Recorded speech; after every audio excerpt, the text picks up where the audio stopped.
My name is Dan Winters, and I head up developer relations for Activision. I'm here to always try to stay in touch with the development community and to kind of put at least some face to Activision. It's my attempt anyways.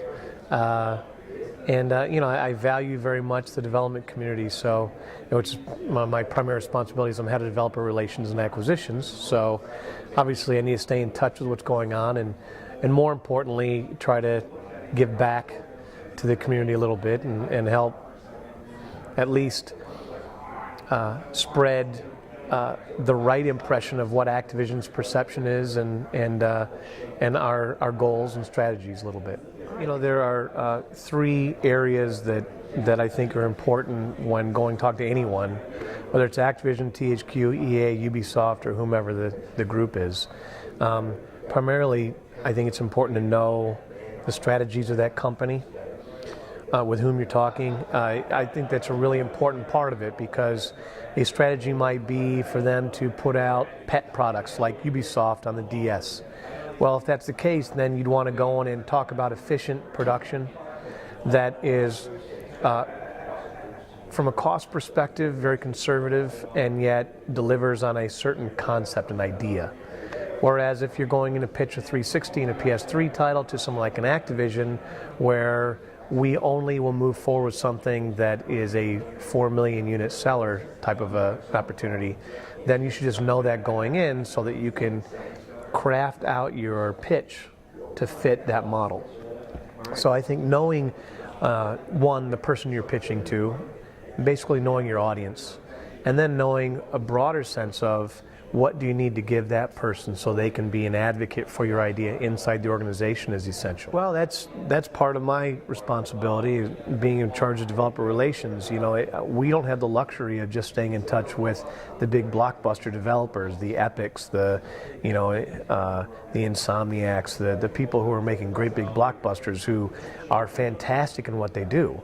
You know, we also have to, because they started out as a small group one day, and they turned into that.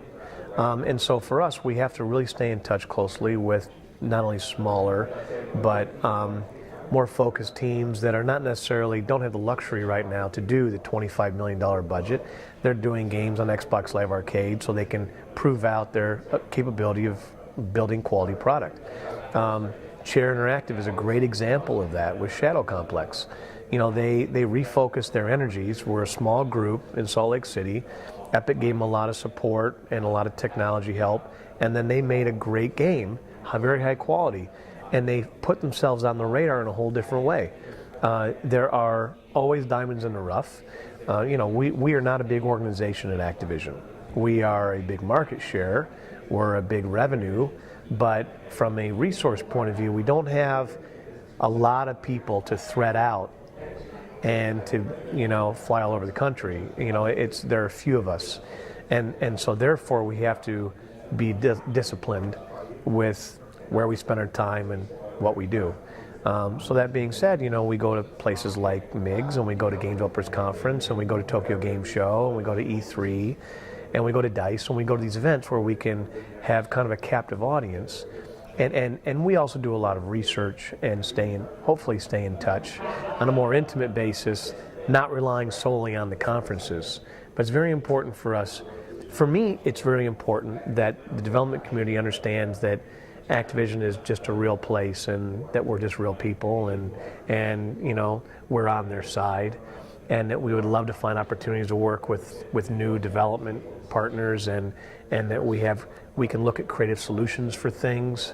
It's really important that everyone understands that. And for Activision, I think it's equally as important to understand where the landscape of development is. You know, for us to be out of touch is not okay. You know, that's our responsibility. So we're in a very fast-moving business where a year ago, if we would have talked about iPhone development, we probably would have thought, not sure if we really want to go there. Well, now, over the last year, it's been proven out that iPhone and handheld development can be a primary driver for an entire business. So we have to be in touch with that. Well, Shaba was the studio that we closed down, and they had been a part of the company for a long time, and it had nothing to do with Guitar Hero. In fact, Guitar Hero 5 is overperforming for what we thought it was going to do, as is DJ Hero, as is Band Hero, and we're very happy with that genre. We have to probably take a look at how many of those titles we can have in the marketplace at one time, and who that consumer is. We'll constantly do that kind of research. I think Activision is frankly the best at staying in touch with the consumer through focus groups and user testing and communication. We are a very humble company. We recognize that we cannot start believing our own press. The minute we start believing our own press, we run into trouble. So we have to listen. We have to constantly listen to the changing perspectives of the consumer. As a result, we'll continue to do that. Shaba had nothing to do with any of that. Shaba was a strategy of a studio that was a big part of the company and a big part of the family for a long time, who just didn't have a project and was in a very expensive location in San Francisco. And it was really a decision that was made collaboratively with the studio head of Shaba and Activision. It wasn't Activision shutting someone down and saying, we don't need you guys anymore. It was a decision made with the studio head of Shaba and Activision to say, you know what, it's time for us to go do something else. And we don't have the luxury of spending time just for no reason. We have to, we owe it to the shareholders, we owe it to the business to stay very focused. So no, that had nothing to do with performance. In fact, our numbers this year are fantastic. We're very happy with how things are going. Shaba was a great developer, is a great developer, and sometimes we have 17 internal development studios now, and we have to constantly evaluate and assess whether our time and our money and our efforts are really returning effectively on that. But boy, I tell you, there was Chris Schultz, who is the studio head of Shaba, really smart guy and has been very successful in the business for years and years and years. And I think he made a very disciplined decision in talking with Activision about how to do that.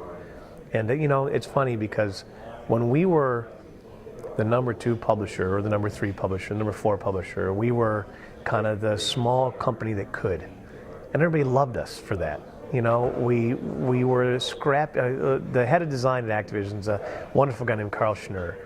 And he says we were scrappy Activision, lovable scrappy Activision. And now that we, at least sometimes in the public eye, are perceived to be the number 1 publisher in the business, that perception has changed a bit. But we work very hard to try to retain that credibility. It's and we don't really respond to the rumor stuff anyway. So.